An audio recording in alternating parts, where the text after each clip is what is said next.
Kia ora tata katoa. Ko Pererika Mākia tōku ingoa. My name is Pererika Mākiha.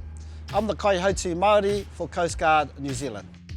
Talofa, malolele, kia rana, nisa bulu vanaka. My name is Chris Lafale and I'm an operational volunteer with Coastguard Papakura.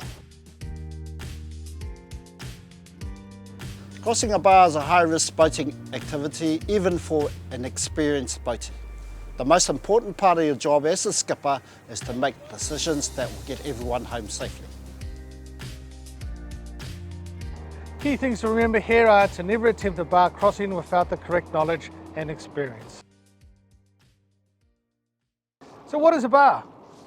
Bars are found outside the entrance of a river or a harbour mouth, and they are a build-up of sand which continuously changes with the shifting sand and silt. Sandbars are very dangerous for boats to cross because they are always changing and they become unpredictable hazards. Every bar is different, so it's important to understand the local features of the bar that you plan to cross. Planning starts before you leave home. In the days leading up to your trip, make sure your boat has been serviced and is seaworthy. The following acronym will aid you in ensuring the relevant equipment is on your boat. PASSBF, Pass Before. P stands for Personal Flotation Device, life jacket. Ensure there is a correctly fitted life jacket with a quad strap for everyone on board the boat. A is for anchor, chain and warp. S is for signalling equipment. A minimum of 2 forms of communication, i.e. VHF radio, mobile phone and a waterproof zip lock bag.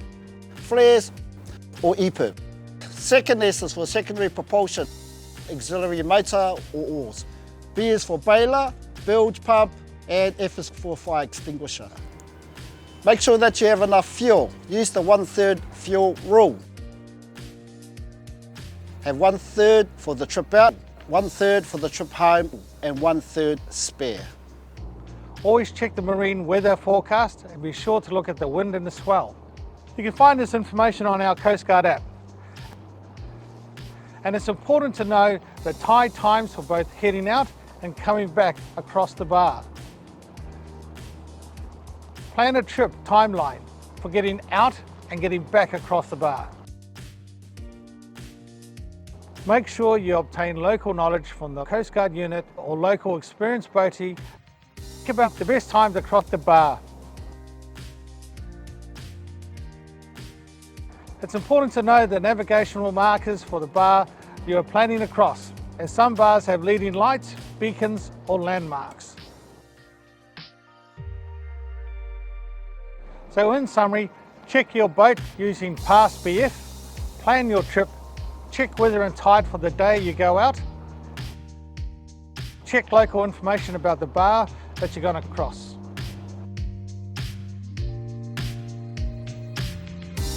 On the day of departure, check the Coastguard app or other avenues to make sure the weather conditions won't deteriorate while you're out. Go through the PASSBF check again. Make sure someone responsible on land knows where you're going, when you'll be back, and when to raise an alarm.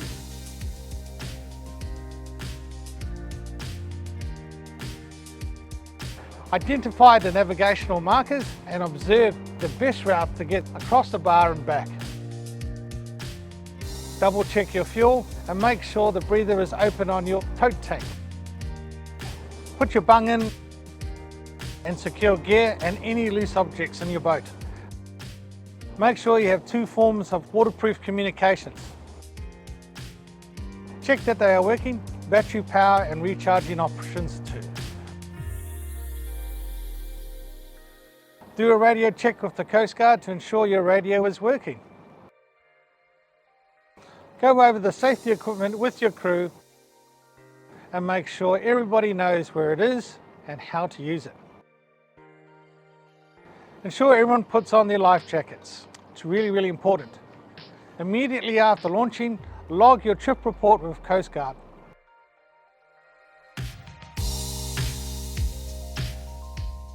When you're approaching the bar, stop and observe and make sure that the conditions are right before you cross. Watch other vessels crossing a bar, but don't assume they know what they are doing. Watch the waves and count the sets. Most bars have different wave sets. A bar with a breaking wave or white water across the entire channel should never be crossed in an open boat. If it looks too rough, wait for a better time to cross. Know your limits and take your time. If in doubt, don't go out. Once you've made your assessment and are feeling comfortable and confident, ensure everyone puts on their life jackets.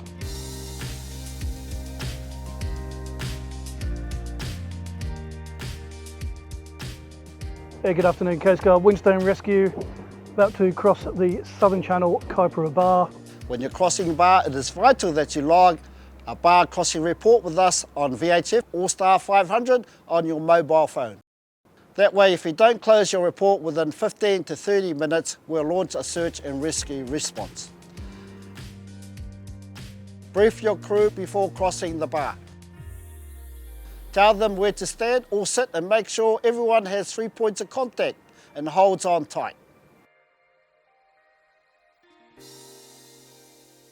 Stress that everyone needs to stay in the same place as people moving around the boat will create instability. So watch for a lull in the waves. Once you have committed to crossing the bar, you are committed. Never turn around on the bar. Otherwise, a wave can hit your side, which can easily capsize your vessel. Approach the wave straight on and proceed with enough speed to make safe headway. Slow down as you reach the wave, but make sure you have enough speed to carry on to the top of the wave so that you can gently come off the back of it. One of the most common mistakes made when crossing a bar is exiting the channel of the bar too soon. Don't take shortcuts. When you have safely crossed a bar, the water will tend to become deeper and calmer. This is the time to close your bar crossing report with Coastguard. Yeah, from Windstone Rescue, we are safely outside the South Channel, Cape Rēinga. If you have a GPS on board, it's a good idea to enter a GPS waypoint where you've crossed so you can use the mark as your safe assessment point for the return journey across the bar. If you don't have a GPS, look for your navigation markers or known landmarks. When you're ready to return across the bar, go back to the GPS waypoint or look for the navigational markers or landmarks and observe the bar again. Before committing, you need to ask yourself, are the conditions safe? Is the tide suitable? Remember high tide. Crossing a bar because you feel pressed to get home is a recipe for disaster. If you feel that the bar is unsafe to cross, contact Coastguard on VHF or star 500 on your mobile and we'll help you make a decision. If you decide to cross the bar, rebrief the crew and secure any loose objects. Remind your crew to hold on and to stay in the same place while crossing. Think about weight distribution, especially if you've added weight to your vessel with fish or seafood. Assess the waves. When you're comfortable, log a bar crossing report with Coastguard. Again, identify the local channel markers or landmarks to help you navigate your vessel back across the bar safely.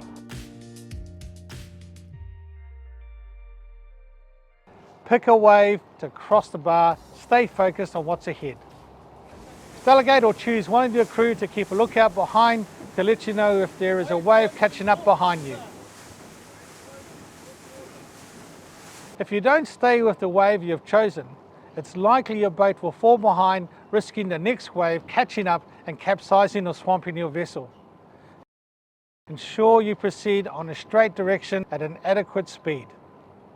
You'll know when you've safely crossed the bar because the water will tend to become calmer. Coming down. Once you're confident that you have crossed the bar, close your bar crossing report. It's really, really important, otherwise Coastguard will start search and rescue procedures. Yeah, Coastguard, we are safely inside the Southern Channel, Cape Rēinga. Thank you for your watch. Once you've done that, then head on back to the boat ramp. Coastguard Radio. Once you get to the boat ramp, close your trip report. 7952, Windstone Rescue, closing trip report. Make sure you can get everyone home safely after a good day out on the water. Always head out with someone who knows what they're doing until you have experience under your belt. If at any point the conditions or checklists don't add up, postpone your trip for another time or day, or choose to go boating somewhere else. Respect the bar. If in doubt, don't go out. Nō reira, ko tīnā kōrero, ko te mea nui hoki mai ko tau me tō whānau ki te kāinga. Go out and enjoy yourself, but return home safely with your family.